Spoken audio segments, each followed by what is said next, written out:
What up, world? It's your boy J Star back again with the first look at the Week 16 slate here.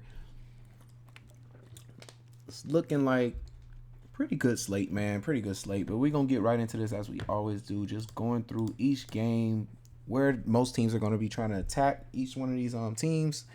Because throughout the season, that's where people have been attacking them and have had the most production at. So, with the Colts and Atlanta game here, it looks like most people are attacking the Colts at wideout and, of course, pass catching back. So that's going to mean that we got another chance. Of course, I know it's been horrible picking Bijan Robinson, which is crazy. Just the coaching, I hope he's out of a job next year, man. I really do. Because this has been a disaster here. Bijan should have been a person we picking like every week, like a Christian McCaffrey, and it just hasn't been going too well.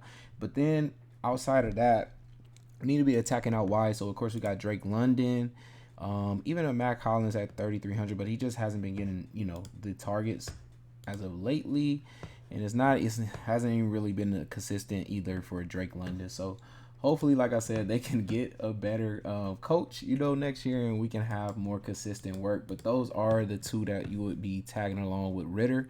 From the other side, at least with Minshew.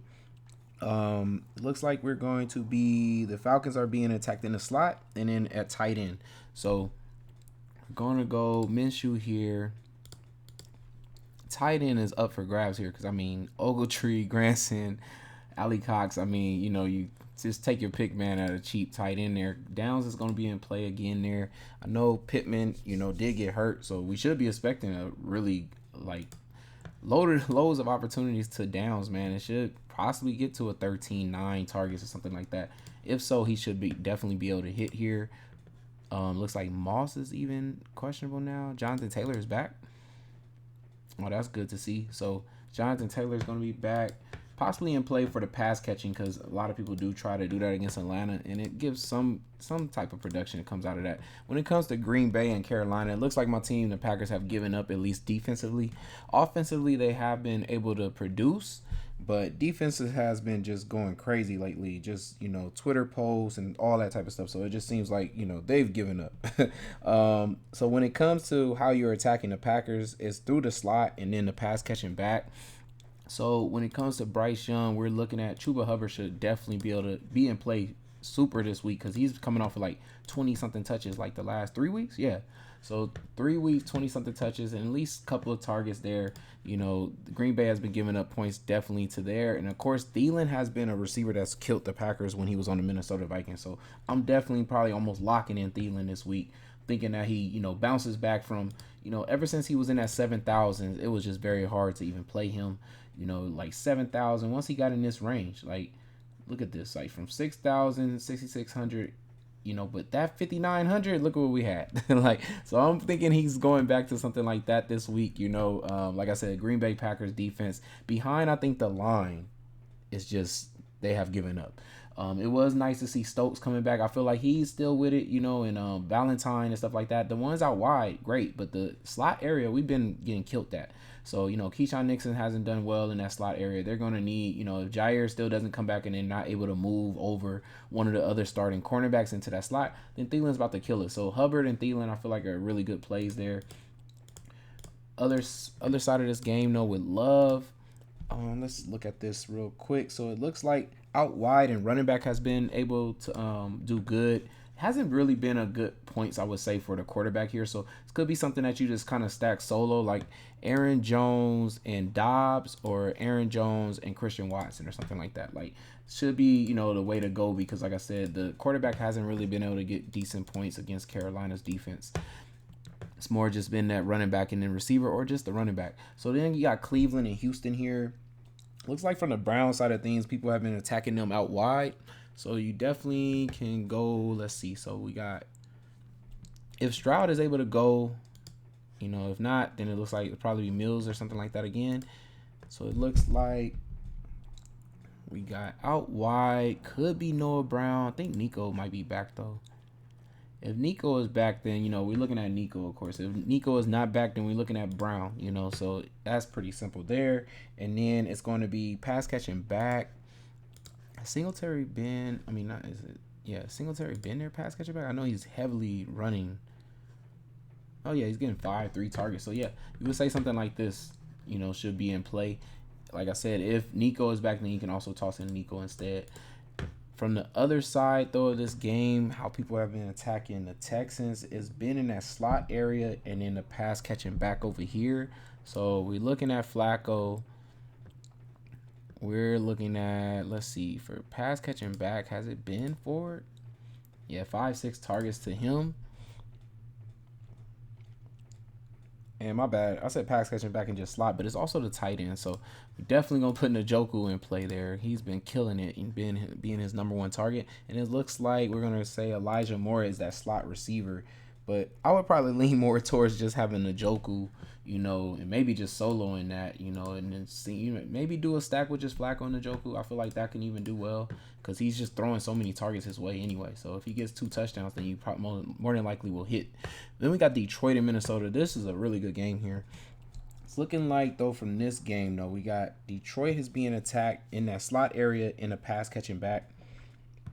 So, and then also, though, it is, I would say it would be out wide too, a little bit too, but it's more not the number 1 receiver and more the, what I want to say, the right number 3 receiver. So, what I want to say, Mullins here, we got,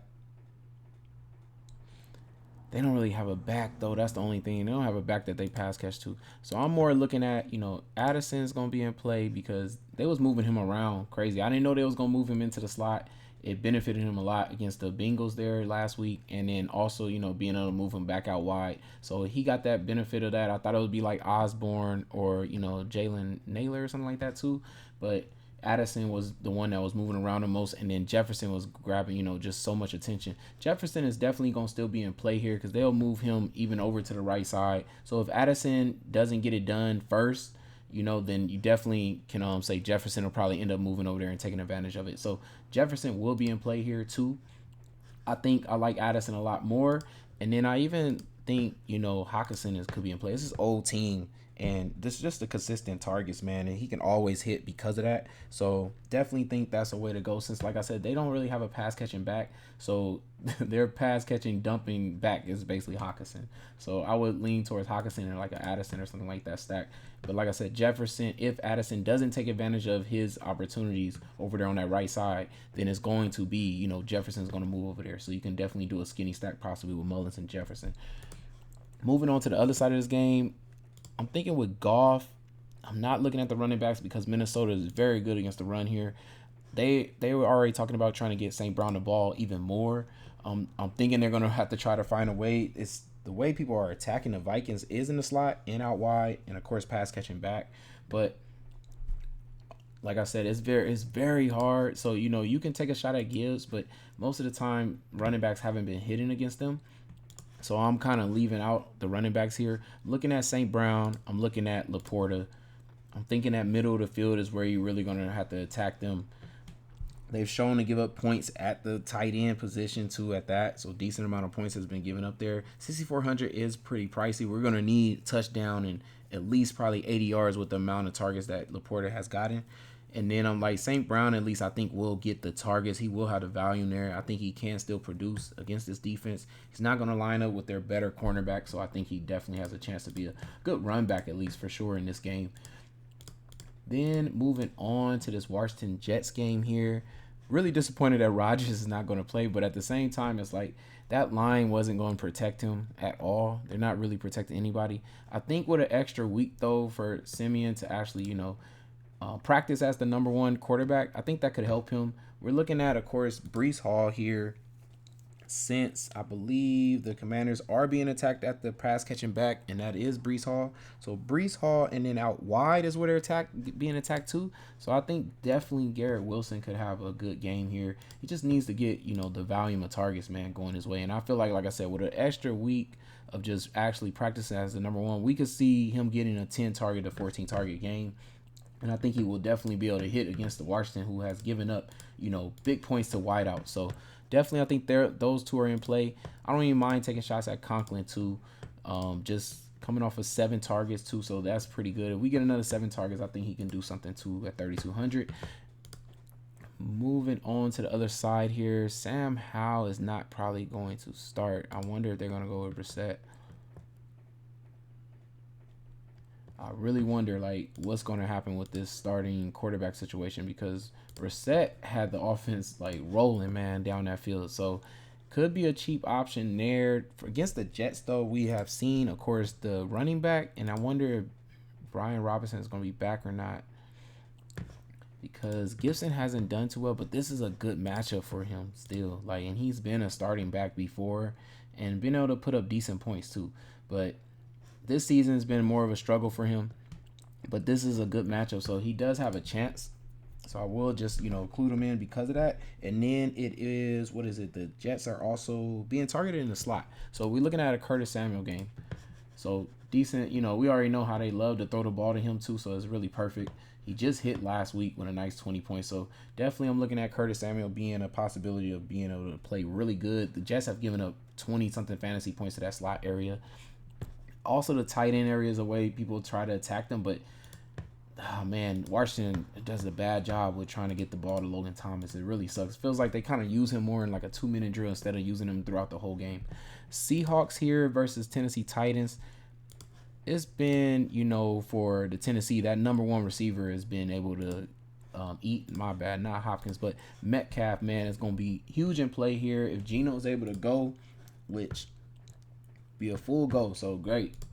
This should be a Metcalf Geno game. And let's see, am I missing anything here? Where else are people attacking them? Yeah, it's mostly there, but also a little bit in the slot. So JSN coming off the game he just had, having a game-winning touchdown. Possibly, maybe back-to-back has a decent game here. So, but like I said, Metcalf is really where we're trying to attack there against Tennessee. From the other side here, it's looking like from the Seahawks side of things, people are attacking them in the slot. And then while running back, that's a pass-catching back. So Henry is not getting enough pass catching opportunities. We love it when we see these 4 targets. That's really good to see. But like I tell y'all, Henry is always going to hit when they win, man. When they win, his points are always going to be good, as you see, man. Every time they win. But if you think they're going to lose, his points is down here in these 5s and 10s. That's not going to get it done for us. So in a losing situation going on here, we would probably be looking at Spears at 4,700. Who's more of the pass catching back here, coming off of that 8 and 6 targets before. So, like I said, and that is where where they're being attacked at. But if Henry can get those 4 targets and they're actually staying in this game, possibly, he's in play here. But then it's the slot receiver over here. Man, Westbrook is out now too. Wow, that sucks. Because he was one of the slot receivers. I believe Burks is even out wide. I feel like maybe they've been using Chris Moore in there. So maybe Chris Moore at that 3,300 possibly is a play here. Yeah, it's going to be a really tough game for, it looks like, Tennessee there against Seattle. So then we got Jacksonville and Tampa Bay here. I was wondering with this game with Trevor. Yeah, so we're going to stay tuned for this one. Like, come Friday, hopefully, we know if he's been practicing, because he isn't practicing at all right now, of course. So, yeah, it's going to be a Friday and really more of a Saturday to really know for sure that he's playing. It's going to suck if he doesn't play because I feel like, this was a perfect game to be picking, Trevor Lawrence, man. Like, Tampa Bay being attacked. Let's check it out real quick. So, they're being attacked everywhere. Like, talking about wide receiver, slot receiver, even tight end. So, this kind of really sucks because we was looking at a Ridley to even a cheap value play in P. Washington to also a Ingram, So, even if you switch the quarterbacks, if somehow Bethard is out there actually practicing taking all the first snaps, he could be in play, man. He actually could be in play. He has this whole electric offense, I feel like, of weapons. 5,100, definitely is worth taking a shot still, I think, because of, like I said, the Tampa Bay gives up big plays, man. Could be a huge game for Bethard at 5,100, but I think it's even a better game for Trevor Lawrence if he's out there since he loves to throw deep passes and, he has the weapons to get it done too. Bucks has been, rolling too on the other side here with Baker. Baker is in for an easy game for him. I feel like if Bethard is out there, it's really going to probably be easy for him to get it done with White. Also with, I believe it is Evans, right? Let's see. Yeah, attacking them out wide and, of course, pass catching back against the Jaguars. So we're looking at Evans and, White, of course, with Mayfield here. Should be an easy, run back situation. Like I said, if Trevor Lawrence is there, if you want to run that back that way. Probably be a harder way to run it back though if Bethard is there because we really don't know what to expect from him. Then we got Arizona, Chicago. I'm hoping the weather clears up somehow in this game, but because this should have been a really good game here. We got two, rushing type quarterbacks, defenses, giving up points and stuff fantasy wise. Like this could have been a huge game here. So we're looking at the Cardinals being attacked out wide, being attacked with the pass catching back. So this is going to put Roshan Johnson in play, man, this week. Like 4,800, he's going to be a play. So if he can just get the few amount of touches that we think we need, and then the pass catching, if he can get about 5 of those, I think he hits at 4,800. He possibly gets a 20-something fantasy point game here. Then, of course, we got DJ Moore, out wide. I definitely feel like he should be able to hit because Mooney, kind of failed the whole Chicago Bear fan base last week. So, I think they're going to be going heavily to DJ Moore.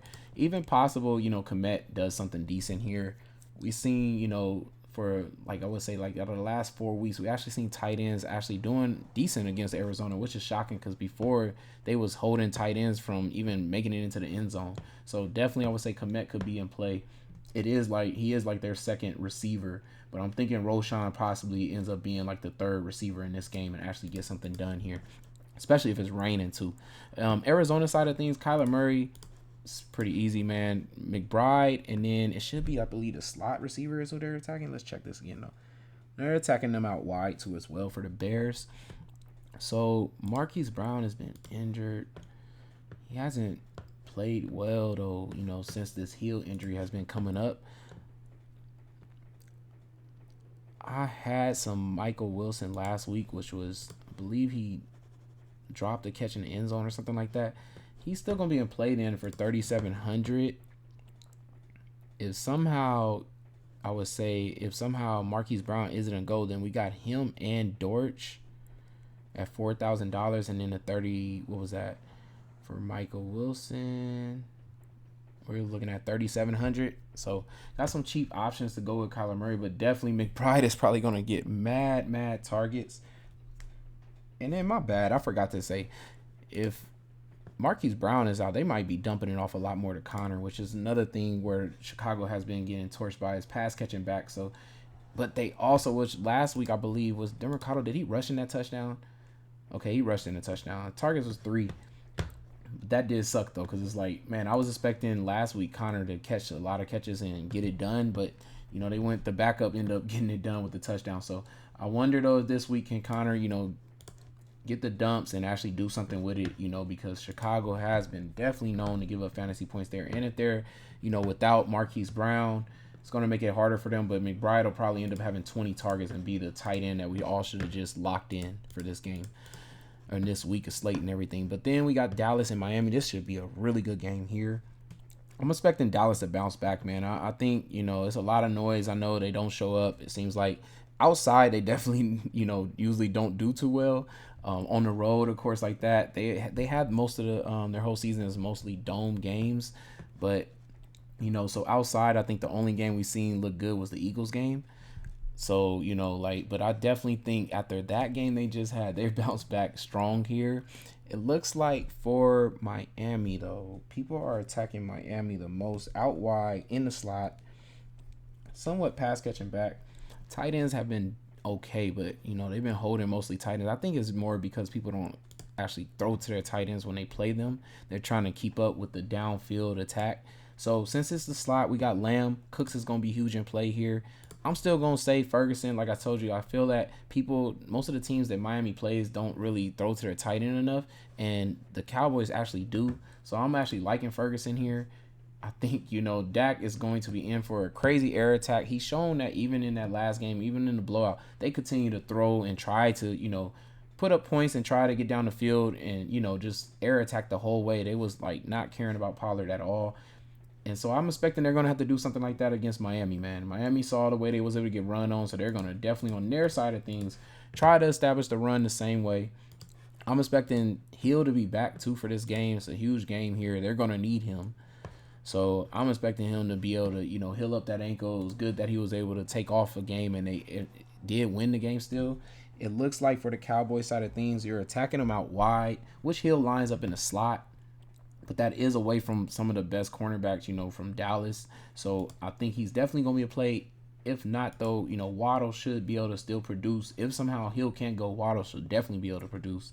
If Hill is able to be there, we don't know for sure then with Waddle then, because he kind of takes that seat back and doesn't usually perform as well. The running backs here, after seeing what Cook was able to do, I'm just wondering which one of these running backs is going to be used more, as a pass catching back, and of course used more on the ground, because that's going to be the back that I feel like wins out here. But right now they're both being questionable. It would be kind of great if one was just out, because it would just eliminate, that which one it could it be and stuff like that. Now we got to take a shot on both of these running backs actually producing the way what we just saw what Cook was able to do to them. So now making the one lineup here, I think I'm going with this strong, fantasy game here, man. Like, I gotta go with Dak, man. Like I said, just feel like the bounce back is coming here. Besides that, though, I am going to stack Dak, though, with, where is he at? So I'm gonna go with Cooks, and I think I'm also going to go with one more option here.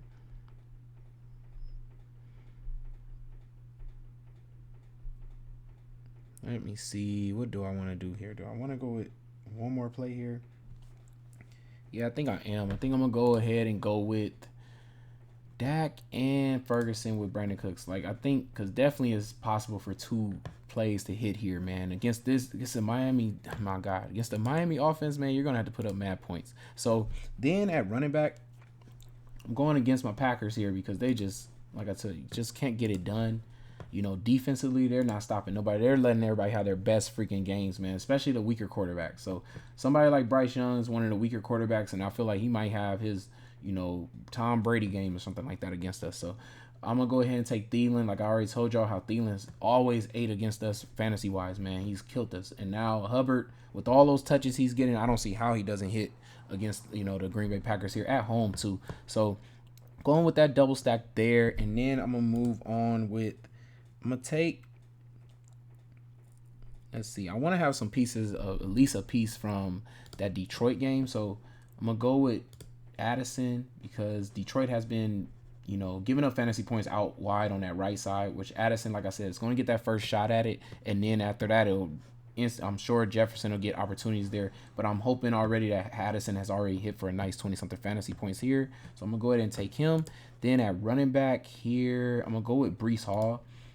I like the matchup against Washington here. I feel like with how many times I want to say Sam Howell gets sacked, if they switch to Brissett, then it's probably be more competitive game. But if they still throw out there Sam Howell, I don't even think it matters, though. I feel like their line doesn't protect well anyway. So I think the Jets can still get in there, get some sack, get the ball back to Trevor Siemian. And I think Breece Hall could actually get a goal line touchdown in this game and possibly produce a good amount of fantasy points here. I'm thinking for my defense here, though, I want a late defense, since I only have the Dallas game so far, it looks like late. And I'm just full stacked in that game. And besides that, everything is morning. So I'm going to go ahead and get a late defense in the Bears defense here against Arizona. If the rain is coming down, I think definitely Kyler could also make mistakes, especially if he doesn't have Marquise Brown.